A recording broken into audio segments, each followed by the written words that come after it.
Hey everybody, it's Steven from Asian Boss. With the whole world seemingly on lockdown, there's a lot of panic and misinformation that's going around about the coronavirus. South Korea is widely acknowledged for having had one of the best responses to contain the pandemic. And yes, everybody here is wearing a mask. It's probably not an exaggeration to say that it is one of the safest countries to be in right now, relatively speaking, of course. If you're wondering what it is that Korea has done that was so effective, and also want to get the most accurate information on the coronavirus, today we've come to Korea University Guro Hospital to talk with the most prominent coronavirus expert in the country. He's waiting for us as we speak, so let's go ask him as many questions as we can. 오늘 이렇게 시간 내주셔서 정말 감사합니다, 교수님. 우선 간단하게 본인 소개 좀 부탁드려도 될까요? 예, 제가 이제 근무하고 있는 직장은 고려대학교 의과대학 서울에 있습니다. 구로병원의 감염내과 교수로 있습니다. 제가 이제 감염내과 의사가 된 지는 이제 1990년부터 한 30년 됐습니다. 그러니까 30년 동안 여러 가지 그 중요한 감염병들, 결핵, 에이즈, 홍역, 그리고 2003년 사스, 2009년 신종 인플루엔자 팬데믹, 또 2014년 이볼라, 2015년 머스 아웃브레이크까지 다 경험해서 이번 30년 동안 쭉 경험한 것 중에 이번 코비드 19 팬데믹이 사실 가장 어려운 과제가 된 것 같습니다. 그럼 코로나 바이러스에 대해서 지금 어떤 일을 하고 계신가요? 코비드 19 환자들이 이제 의심 환자들이 병원에 오기 때문에 그런 환자들을 일부 보고 있고 또 입원 환자도 보고 있고 감염내과에 여러 스태프들이 있는 중에 제가 가장 시니어여서 방송에 나가서 텔레비전 나가서 이 코로나19 이 감염에 대한 정확한 정보를 국민한테 전달하고 또 기자를 통해서 또 정보를 전달하고 있습니다. 이제 그럼 전문가 입장으로 봤을 때 이 코로나19가 어디서 지금 시작된 거고 이게 지금 왜 이렇게 전염성이 높고 치사율이 높다고 생각을 하시나요? 2019년 12월에 이제 중국 후베이성 우한시에서 원인 모르는 폐렴, 계질성 폐렴 환자들이 많이 생기고 사망자가 생겼습니다. 그것이 중국 정부가 알아채고 세계보건기구에 보고한 것이 2019년 12월 31일입니다. 지금 어떻게 보면 3개월도 안 됐죠. 두세 달 동안 우리가 연구한 바에 의하면 원래 이제 박쥐가 갖고 있던 코로나 바이러스인데 그것이 우한에 있는 생동물 시장 거기에서 처음 인체 감염이 돼서 물론 중간 매개동물 숙주가 이제 그 천산갑이라고 하는 판골린이라는 얘기도 있고 뱀이라고 하는 얘기도 있는데 아직 확실치는 않습니다. 어쨌든 이 사스 코비2라고 하는 지금 코로나19의 원인 바이러스가 박쥐에서 뱀인지 천상갑인지 모르지만 중간 매개 동물을 거쳐서 인체 감염이 와서 지금 같은 이제 중증 폐렴으로 와서 사망률이 2 내지 3%인데 이거 사람으로서는 이거 처음 맞닥뜨리는 신종 코로나 바이러스죠. 그렇다 보니까 우리가 치료제도 없고 백신도 없고 그래서 모든 나라가 지금 아주 그 어떤 환자 폭증에 따라서 특히 지금 유럽이 가장 심하죠. 미국도 지금 뉴욕을 비롯한 대도시에서 환자가 많이 발생하고 있죠. 그래서 상당히 위협이다 그런 상황입니다. 사람들이 아직도 이 정확하게 코로나 이게 19가 뭔지 잘 모르는 것 같아요. 그렇죠. 이 치사율의 데이터가 어떻게 되나요, 지금? 이게 나라마다 다릅니다. 치사율은. 왜냐하면 이제 같은 바이러스지만 그 나라의 방역 시스템, 그 나라의 의료기관의 치료 수준, 또 그 나라의 연령 분포. 그러니까 고령자가 많은 이태리는 8, 9% 굉장히 높거든요. 나이 별대로 이거를 좀 구분을 해주실 수 없나요? 예를 들어서 20대, 30대 아니면 30대에서 40대. 제가 이제 수치를 가져왔는데 3월 24일이지 않습니까? 지금 예. 지금 수치를 보면 대한민국에서 8,961명의 환자가 있고 111명이 사망을 했습니다. 그리고 3,160명이 회복을 했어요. 한국에서는 검사를 많이 하다 보니까 전체 한 9천 명, 약 9천 명의 확진자 중에 20%가 무증상 환자예요. 예. 그러다 보니까 전체적인 규모를 우리가 잘 알고 있죠. 어느 나라보다. 그래서 나이대별로 나눠보면 80대 이상이 11.6% 치사율입니다. 한국에서. 70대는 6.3%, 60대가 1.5%입니다. 50대가 0.4%.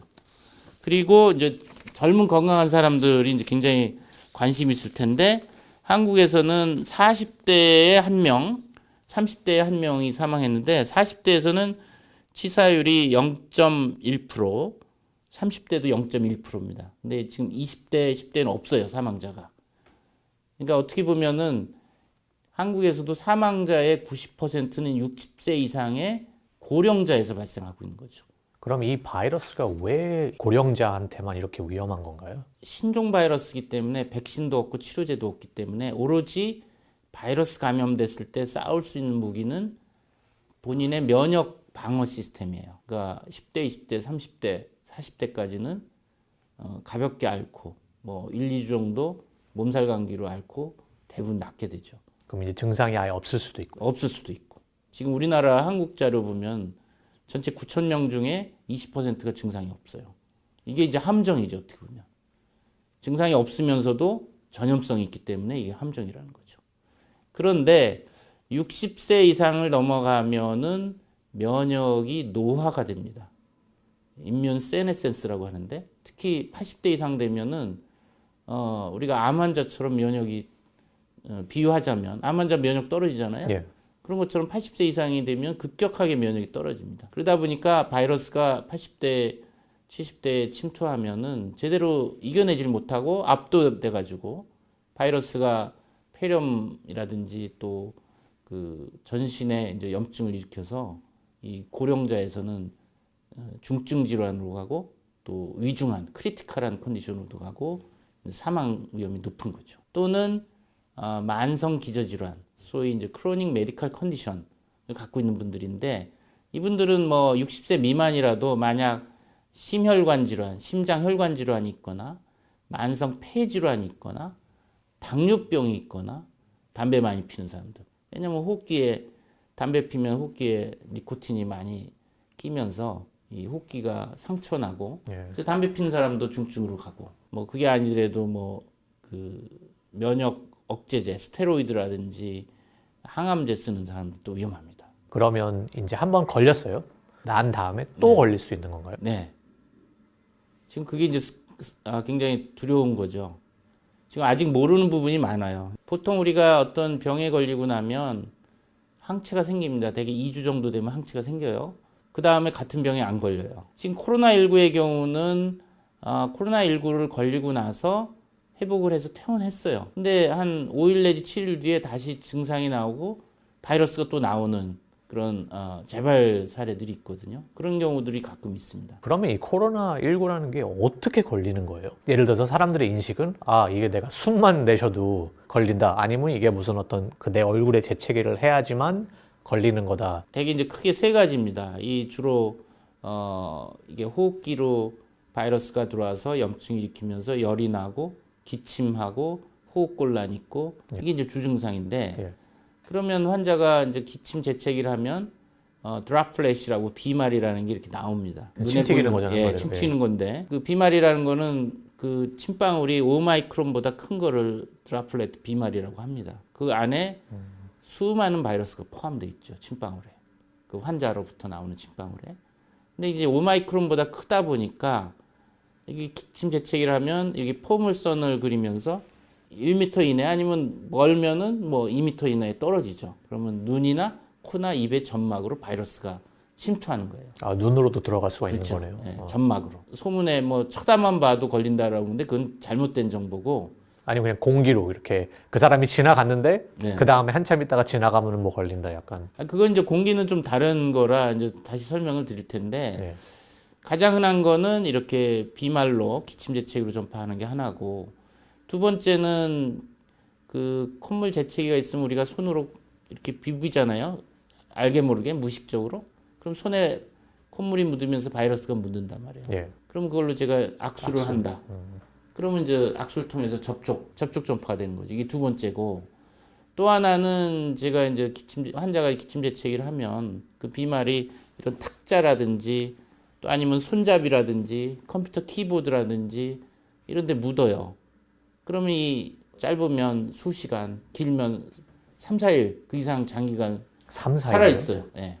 예를 들어서 이런데 이제 누가 이렇게 만졌어요. 네. 그럼 이게 며칠 동안 가나요, 이게? 이런 탁자는 한 3일 정도 가죠. 종이나 이런 옷 같은 텍스타일에 바이러스가 묻으면 생존 기간이 좀 상당히 짧아요. 한 몇 시간이면 그러면? 뭐 종이 같은 경우는 하루 정도. 예. 네. 이게 달라요, 상당히 온도, 습도. 한국처럼 이렇게 겨울에는 온도가 뭐 5도, 습도는 한 30%. 이럴 때는 바이러스가 오래 간다는 거죠. 이 탁자 표면에서 뭐 5일, 7일까지도 갈 수가 있어요. 그 몇 시간 뒤에 이제 지나가는 사람이 손에 묻히면 손에 바이러스가 또 묻겠죠. 아직 살아 있으니까. 그걸로 눈, 코, 입을 또 만지면 감염이 되는. 결국에는 그럼 뭐 공기로 이렇게 숨만 들여 마신다고 뭐 전염되는 건 아니네요. 그렇죠. 그러니까 일반적으로 우리가 일상생활에서는 비말 전염과 접촉 전염과 간접 접촉 이 세 가지가 전파가 되는데 예.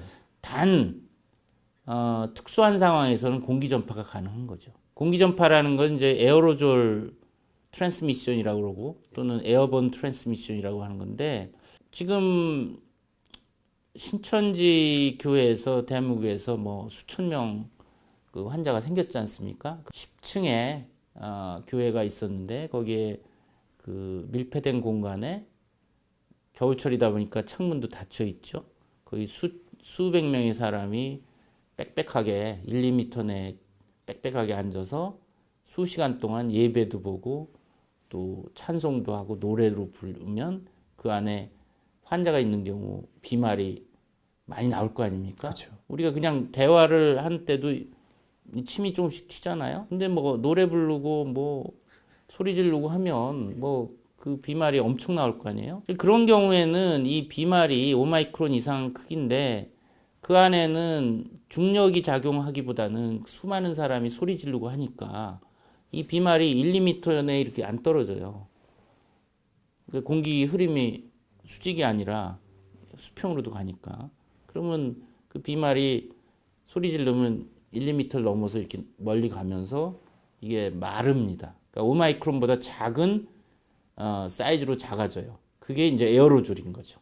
그런 경우는 중력의 영향보다는 가볍기 때문에 1, 2m를 넘어서 뭐 수미터 뛰어다녀요. 그러니까 1, 2m가 아닌 더 멀리 수미터 멀리 떨어져 있는 사람의 호흡으로 또 감염이 되는 거죠. 그게 이제 공기 감염인 거죠. 그렇기 때문에 그 신천지라든지 뭐 콜센터라든지 또 밀폐된 공간에 많은 사람들이 빽빽하게 있고 소리 지르고 그 안에서 같이 옹기종기 모여서 식사도 하고 그게 공통적인 요인이에요. 그렇지만 우리가 뭐 야외에서 공원이나 뭐 이런 산에서 등산하면서 그런 데는 폐쇄된 환경이 아니니까 예. 그런 데서는 공기 전파는 안 되죠. 교수님께서는 어떤 사람들에게 확진 검사를 받아보라고 권장을 하실까요? 일단은 뭐 열이나 인후통이나 뭐 기침, 호흡곤란 있는 사람들 받아야 되고 특히 고위험군들 60세 이상 기저질환 환자들은 이분들은 증상이 그냥 피곤하다 또 왠지 식욕이 떨어진다, 축 늘어진다, 온몸이 쑤신다. 어떤 경우는 최근에 이제 뭐 우리 병원 연구진들도 확인한 건데 이 코로나19에 걸리면 약 30%에서는 냄새를 못 맡고 입맛도 못 느끼고 그러니까 그 미각이나 후각이 상실되는 거예요. 뭐 5일에서 10일 정도 그런 걸 느끼거든요. 한 30% 환자들이 이런 것도 아주 좀 독특한 증상인 것 같아요. 저도 테스트를 뭐 받고 싶다면 저는 뭐 제가 생각하기 건강하니까 뭐 못 받는 거죠. 아무 증세도 없으니까. 아니 본인 돈 내고 검사 받을 수 있죠. 17만 원. 근데 양성으로 나오면 돌려받아요. 또 의사가 예. 이 사람 필요합니다. 그러면 또 무료로 받을 수 있어요. 지금 우리나라 이제 대한민국이 코로나19 확진이 되면 치료 비용도 다 나라에서 대주지 않습니까? 상당히 이런 나라가 많지는 않죠. 그럼 눈으로 들어갈 수 있다고 하는데 이제 주변을 둘러봤을 때 모든 한국 사람들이 거의 마스크를 차고 있잖아요, 지금. 네. 그래서 오늘 저도 이렇게 제 마스크를 가지고 왔거든요. 네. 근데 이 마스크가 어차피 눈으로 들어가는데 이거를 써봤자 소용이 있는 건지 그럼? 안경 쓰고 계시잖아요. 전 안경도 도움이 되는 거예요. 아, 그럼요. 그러니까 왜 눈, 코, 입을 얘기하냐면 이 안에 점막이 있잖아요. 눈꺼풀 안쪽에. 그리고 이 안쪽에 점막이, 입 안에도 점막이 있고. 이 피부로는 못 들어와요, 바이러스가. 그러니까 눈, 코, 입의 점막에, 호흡기 점막에는 바이러스가 붙는 리셉터가 있어요. ACE2 리셉터라고. 그게 붙어야지 바이러스가 들어가요. 피부에는 없어요. 피부는 이게 일종의 그 배리어예요. 방어막이라고. 그러니까 귀로는 안 들어가죠. 그러면 지금 이 마스크를 하는 게 얼마나 효과가 있나요? 마스크 효과 있죠. 있습니다. 그럼요. 그러니까 왜냐면 2003년 사스 때도 그랬고, 그러니까 홍콩에서 뭐 그 싱가포르, 캐나다, 대만, 중국에서 사스 때 의료진들이 많이 감염됐거든요. 처음에는 모르고서. 지금도 중국 우한에라든지 이태리도 의료진 많이 감염됐잖아요. 그때도 연구를 해보니까 마스크 쓰고 손 씻기 한 의료진이 안 한 의료진보다 감염률이 현저히 낮아요. 소위 서구 사회, 유럽이나 미국 이런 데는 일반인들 안 쓰잖아요. 예. 예, 전 그게 좀 이상하다고 보는데 그렇게 이제 미국 서전 제너럴이 마스크 쓸 필요 없다. 또 뭐 WHO에서도 마스크를 일반 사람들한테 권고하지 않는다 그러니까 저는 그게 아니다. 그 트위터인가 어디 올린 거 보니까 그걸 잘 해석을 해야 돼. 보면 일반인들이 마스크를 그렇게 살려고 애를 쓰는데 그럴 필요 없다. 마스크는 의료진이 제일 필요하다. 의료진이 마스크가 없으면 더 위험해질 수가 있다. 환자를 진료를 못하니까. 그러니까 거기에 보면은 이 미국처럼 마스크가 부족한 상황에서 제일 우선순위는 의료진한테 가야 되는데 그러니까 이제 그 공급이 모자르니까 그렇죠. 그래서 그렇게 얘기한 거지. 원래 쓰긴 써야 되는데 예. 제가 가지고 있는 게 이게 지금 KF94거든요. 그러니까 이게 저는 N95랑 예, 비슷하다고 컴패터블한 보는데 거죠. KF94를 쓰는 건 N95를 쓰는 거나 마찬가지니까 네. 의료진한테 필요한 걸 일반인들이 쓰는 거예요. 근데 제가 보기에는 길거리는 다 대부분 사람들이 요즘은 이제 KF94를 쓰고 있거든요. 어쨌든 결론은 이거를 쓰면은 확실히 보호가 되긴 하는 거네요. 그럼요. 예. 아니 왜 의료진들이 병원에서 마스크를 못 쓰겠어요? 예방이 되니까 쓰는 거지. 그리고 이미 사스나 메르스 때 다 입증이 됐다고요. 한국에서 사람들이 이렇게 마스크를 많이 쓰고 다니기 때문에 그만큼 감염이 좀 덜하다고 봐도 되는 거예요. 그럼요. 그러니까 WHO도 그 마스크에 대한 권고사항에 일반인들이 마스크 착용을 권고하지 않는다. 단 동양권에서는 문화적 차이로 마스크를 권고하기도 한다. 이렇게 돼 있는데 사실 그것도 좀 문제가 있죠. 왜냐하면 분명히 마스크가 예방 효과가 있는데 지금 뭐 중국이나 홍콩이나 일본이나 한국이나 다 아시아권은 마스크 쓰잖아요. 지금 많은 나라들이 유럽이나 미국 환자가 급작스럽게 늘어서 지금 난리잖아요. 한국은 그나마 지금 환자가 그렇게 많지 않은 이유 중에 하나가 이런 마스크 착용, 또 손 씻기 열심히 하는 거. 지금 한국을 되게 다 칭찬을 하고 있거든요. 네. 반응이 되게 빠르다. 네. 또 테스트 같은 것도 뭐 엄청나게 지금 한다. 근데 한국이 지금 테스트를 얼마나 많이 하고 있나요? 그러니까 하루에 15,000건을 실시를 해서 현재 지금 까지 이제 지금 33만 8천 건을 했어요. 3월 23일까지 33만 8천 건을 했어요. 근데 다른 나라는 지금 테스트를 못해서 지금 난리잖아요.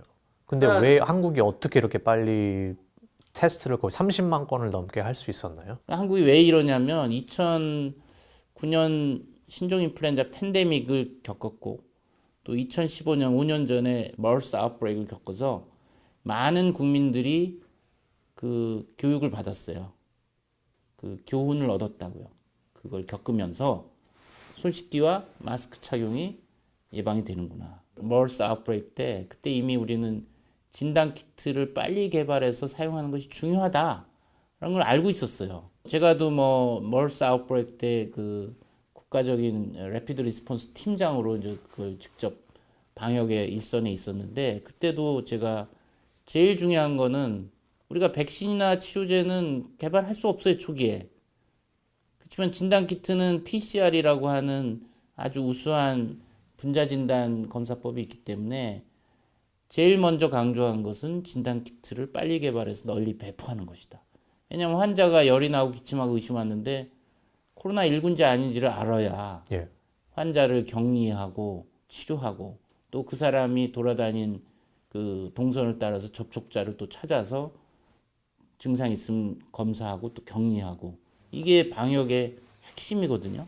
그리고 이미 2015년을 기점으로 해서 정부에서도 이 분자진단 키트에 대한 리서치 앤 디벨롭 R&D 연구 개발에 많이 투자를 했어요. 또 중요한 거는 이 분자진단 회사들, 키트를 만드는 회사들이 이게 돈이 된다는 걸 아니까 투자를 하는 거예요. 그게 어떻게 보면 자본주의의 위력인데 경쟁 체제 하에서 이윤을 남긴다. 가장 동기부여가 강한 거죠. 그러면 지금 다른 나라들이 이렇게 반응하긴 좀 늦은 거네요. 어떻게 보면 이런 인프라가 그렇죠. 안 잡혀 있으니까. 예. 머스는 주로 사우디에서 2012년 이후에 중동에서 계속 일종의 풍토병처럼 계속 생기지만 중동 이해에서 이 머스 아웃브레이크를 크게 경험한 나라는 한국이 유일해요. 그때 186명이 감염돼서 38명이 사망을 했어요. 그러니까 한국은 어떻게 보면 그때 곤욕을 치렀지만 어려움을 겪었지만 그것이 약이 된 거죠, 지금은. 한국, 싱가포르, 대만, 홍콩이 공통적으로 잘하는 이유, 선방하고 있는 이유 중에 하나가 홍콩, 싱가포르, 대만도 2003년 사스 때 큰 곤욕을 치러서 이미 이런 코로나19 유행이 벌어지면 병원도 문제고 일반 시민들도 많이 희생된다는 걸 알고 있어서 이미 그런 경각심이 있는 거예요. 교훈이 있는 거죠. 그럼 현재 상황은 지금 어떤가요? 현재 수준에서는 세계 어느 나라보다 한국이 잘 컨트롤하고 있는 거죠. 예. 그렇지만 이것이 끝난 게 아니다. 아직도 위협이 있다. 지금 이제 문제가 되는 거는 유럽이나 북미, 그러니까 미국에서 그 한국 사람들과 외국인들이 들어오면서 감염돼서 들어오는 환자들이 늘고 있어요. 이제는 반대로. 예, 역류입. 예. 그래서 이제 인천공항에서 하루에 진단되는 그 코로나19 환자들이 상당히 많단 말이에요. 아, 그럼 지금 인천공항에서도 이거를 지금 다 막고 있나요, 지금? 유럽에서 입국하는 모든 사람은 확진 검사를 해요. 3월 20일부터 유럽에서 입국하는 그 내외국인은 다 검사를 한단 말이죠. 그래서 하루에 지금 우리나라에서 확진되는 코로나19 환자의 20% 정도가 외국에서 들어오는 케이스들이에요. 사례들이에요. 그 검사를 하면 그 결과 양성, 음성 나오는 데까지 그 결과가 얼마나 걸리나요? 시간이? 보통 6시간 걸리는데 지금 워낙 많은 사람을 한꺼번에 검사하다 보니까 그 임시 시설에 이제 하루 정도 대기하면서 결과를 그 다음 날 통보를 받아서 이제 결정을 하는 거죠. 그러니까 이제 양성이면 중환 환자들은 병원으로 가고 경환 환자들은 생활치료센터로 가고 음성이면 집에 가서 2주간 자가격리를 하죠. 근데 이제 우리가 자가격리 어플리케이션을 깔아줘요. 스마트폰에다. 자가격리 어플리케이션을 깔고 집에 있으면 그 위치 추적이 됩니다. GPS가.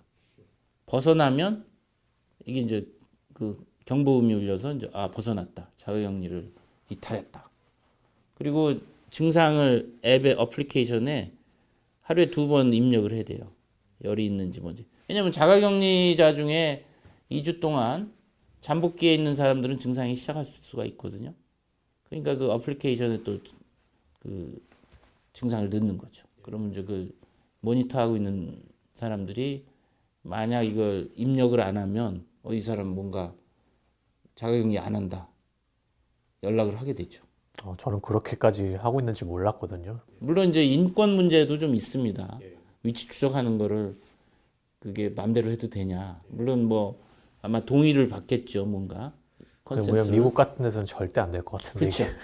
그러니까 이게 지금 코로나19 유행을 봐도 각국이 하는 대응 방식이 다르다, 굉장히. 컬처와 그 나라의 전통과 트레디션과 한국은 그런 동양권의 문화가 있잖아요. 또 중국은 중국대로 강력한 문화가 있고 중국은 더 하잖아요. 그렇기 때문에 어떻게 보면 지금 통제되고 있는 거라고도 볼 수 있고. 지금 한국에 있는 모든 시민들이 지금 뭐 학교도 다 이제 개학도 연장되고 사회적 거리 운동을 이제 정부가 직접적으로 이제 뭐 문자도 보내고 그렇게 하잖아요. 그게 지금 얼마나 잘 실행되고 있다고 보시나요?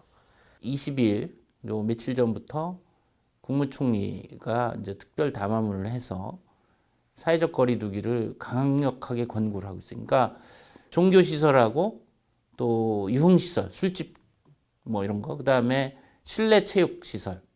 이 세 군데를 지난 20일부터 2주 동안 문을 닫아라 라고 강력하게 권고만 한 거지 강제사항이 아닙니다. 뭐 5, 60대 이상 나이 든 사람들은 잘 지킵니다.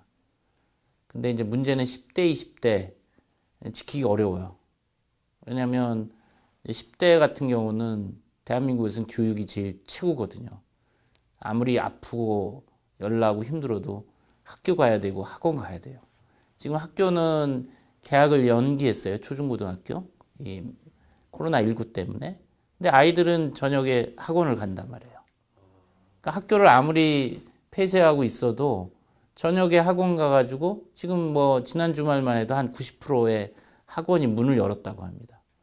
뭐 이게 동양권에 특히 그 대학을 잘 가는 것이 인생을 결정하기 때문에 특히 고등학교 학생들은 학원에 가서 또 저녁에 좁은 공간에서 공부하면서 접촉을 많이 한다는 것이고 20대는 또 강남에 이제 클럽을 뭐 금요일이나 토요일 날 간단 말이에요. 아랑곳하지도 않고 마스크 쓰지 않죠 당연히. 그 밀폐된 공간에서 뭐 춤도 추고 술도 마시고 왁자지껄 떠드니까 잘 안 지킨단 말이에요. 뭐 PC방, 노래방. 사실은 이 10대, 20대 특히 우리나라에서 코로나19 환자의 약 30%가 20대에서 발생하고 있어요. 굉장히 독특한 현상이죠. 그 전문가로서 교수님의 입장은 코로나19가 언제까지 이제 이게 계속 갈 거라고 보시나요? 왜냐하면 어떤 사람들은 뭐 이제 이게 여름이 되고 날씨가 따뜻해지면 더 줄어들 거다. 네. 그리고 이게 계속 갈까요? 아니면 이게 정말 저희가 이제 이걸 아예 없앨 수 있나요? 상당히 뭐 이제 중요한 가장 많은 듣는 질문입니다. 최근에. 지금 전망이 쉽지가 않아요. 단기간에 안 끝나는 거 확실한 거고. 그럼 이게 아예 없어진다거나 그런 희망은 없는 건가요, 지금? 그러니까 이제 몇 가지 시나리오가 있을 수가 있는데 첫 번째 우리가 가장 베스트 케이스 시나리오는 2003년 사스 때 2002년 11월부터 이제 중국 남부 광동성이 시작돼서 홍콩으로 환자가 와서 이제 전 세계 여행객을 통해서 전 세계 퍼져서 한 8천여 명이 감염되고 774명이 사망했어요. 치사율이 9.6% 정도 됐죠. 7월 초에 끝났어요. 사스는. 그러니까 지금 이 코로나19도 사스와 유사한 신종 코로나 바이러스이기 때문에 우리가 기대하건대는 그때처럼 열심히 각국이 방역을 해서 7월 또는 뭐 8월에 끝나는 시나리오가 가장 희망적인 시나리오예요. 그리고 다시는 인류한테 감염을 안 시키는 것. 그 가능성도 있어요. 근데 그럴 확률이 몇 퍼센트 정도 된다고 생각하세요, 현재? 그때보다는 뭐 낮아서 한 10%? 10% 정도. 그보다 미만이겠죠. 왜냐면 그때 2003년은 벌써 17년 전이에요. 그때는 항공 여행이 그렇게 활발하지 않았어요. 지금은 전 세계가 일종의 국경이 없잖아요. 또 하나 시나리오는 지금 얘기한 대로 일단은 뭐 여름까지 유행하고 일단 북반구는 끝난 다음에 이제 남반구로 가는 거예요.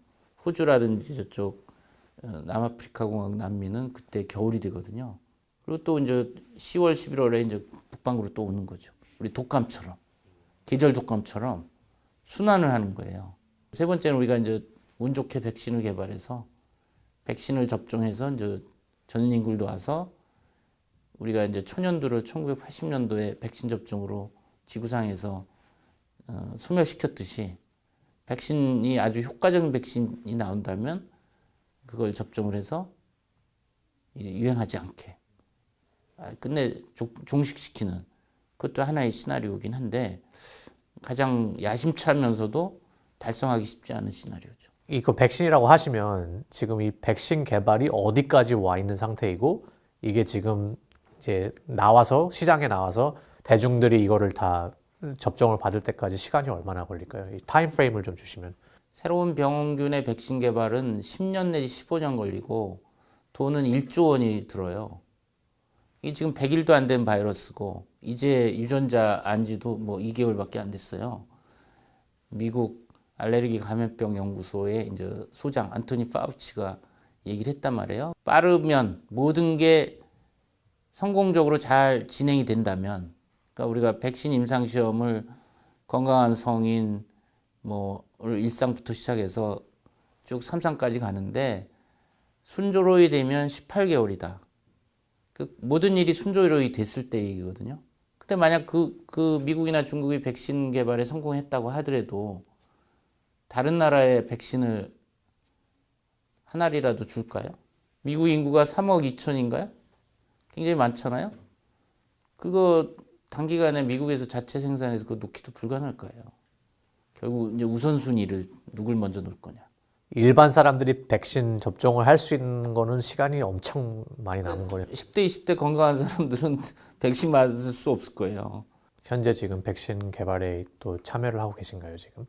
저는 백신 개발에는 참여는 안 하고 있고 현재 지금 치료제와 백신 두 가지가 있는데 이제 백신은 어차피 시간 걸리고 당장에 우리가 쓸 수는 없어요. 이제 가장 빨리 이 치료제로 쓸 수 있는 것은 신약 재창출이라고 드러그 리퍼포즈먼트라고 비아그라라는 약은 보통은 이제 지금 발기부전 치료제로 알고 있지만 원래는 심장 질환 치료제로 개발하다가 부작용으로 이게 발기부전에 효과가 있다는 걸 알게 돼서 이제 발기부전 치료제로 비아그라를 쓰고 있거든요.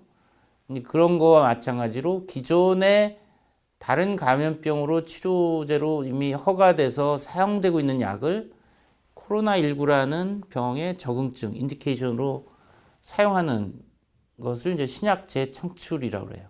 이것이 가장 빠른 길이에요. 지금 에이즈 치료제 칼레트라, 말라리아 치료제 클로로퀸, 이것이 코로나19 바이러스에 이제 시험관에서 좀 효과가 있다라고 해서 그거를 지금 현재 쓰고는 있어요. 그 중환 환자들. 그런 식으로 지금 또 최근에 이제 렘데시비어라고 길리어드사에서 에볼라 치료제로 이제 개발했던 약인데 코로나19 치료제를 한번 써보자 하는 그런 지금 임상 시험도 하고 있는데 그런 것들이 이제 재원도 있어야 되고 인력도 있어야 되고 계획은 하고 있습니다. 두어 가지를 계획하고 있고 또 하나 이제 빠르게 갈 수 있는 것은 코로나19에 걸리고 회복한 사람들의 혈장, 컨발레센트 플라즈마라고 해서 이건 뭐 100년 전부터 쓰던 그 전략이에요. 코로나19에 걸리고 회복한 사람의 혈액에는 코로나19 바이러스를 중화시켜서 무력화할 수 있는 항체가 있거든요. 그래서 그거를 우리가 코로나19 걸려서 회복한 사람들한테 그 혈장을 좀 기증해달라. 그거를 코로나19의 중증 환자들, 위중한 환자들한테 투여하는 거죠. 그것도 이제 지금 뭐 저희들이 계획 중에 있긴 한데 모든 것이 지금 뭐 환자도 봐야죠. 여러 가지 일을 동시에 해야 되라는 어려움이 좀 있고 뭐 예산과 인력과 그런 것들이 지원이 돼야 되는데 뭐 현실적으로 그게 쉽지는 않은 것 같습니다. 교수님이랑 이런 모든 의료진들한테 가장 필요한 게 뭔가요, 지금 이 시점에서? 사실 뭐 의사들이야 기본적으로 환자 아픈 사람들을 치료하고 살린다라는 이제 책임감과 사명감이 있기 때문에 버티는 건데 사실은 지금 고민이 많죠. 현장에 의료진들도 벌써 2달이 넘으니까 상당히 피로감도 있고 이 일반인들이 느끼는 피로감 이상이죠. 이건 상당히 예, 환자를 보면서 내가 걸릴 수도 있다라는 거. 뭐 의사들한테 필요한 거는 사실 지금 휴식인데 휴식이 없죠. 휴식할 수가 없죠, 사실은. 일선에 이제 전쟁터에서 바이러스와 싸우는 병사인데 뭐 전쟁 중인데 어떻게 휴식이 있을 수 있나요? 그런 것이 어려운 것 같아요. 제가 지금 듣기로는 상황이 그렇게 긍정적인 것만 같지는 않은데, 그러면 지금 이 상황에서 저희 뭐 20대, 30대 아니면 10대들 전 세계에 있는 20, 30대들에게 어떤 조언을 해주고 싶으신지. 그러니까 나는 뭐 걸려도 괜찮아. 나는 뭐 가볍게 앓고 지나가니까 뭔 걱정이야. 이렇게 할 수도 있지만 가족 중에 고위험군한테 퍼뜨리면 생명의 위협이 될 수 있다. 위독하게 할 수 있다. 이런 걸 생각을 하시면 20대들이 뭐 손씻기나 마스크 착용, 사회적 거리 두기를 철저히 지켜야 됩니다. 본인 건강도 지키고 가족 건강도 지키고 넓게는 사회나 국가의 그 유행을 막을 수 있는 그 개인 하나하나 개인이 그 방역에 기여를 하는 겁니다. 오늘 정말 바쁘신데도 이렇게 또 시간 내주셔서 다시 한번 감사드리고, 그냥 인류를 위해서 이제 지금 아무리 위해서가 아니라 힘드시더라도 좀 더 이렇게 위해서가 아니라 그렇죠. 더 이렇게 더 애써주시면 저희로서는 정말 감사하겠습니다. 뭐 이렇게 예. 영광입니다. 이렇게 그 아시아나 뭐 전 세계에서 다 볼 거 아닙니까?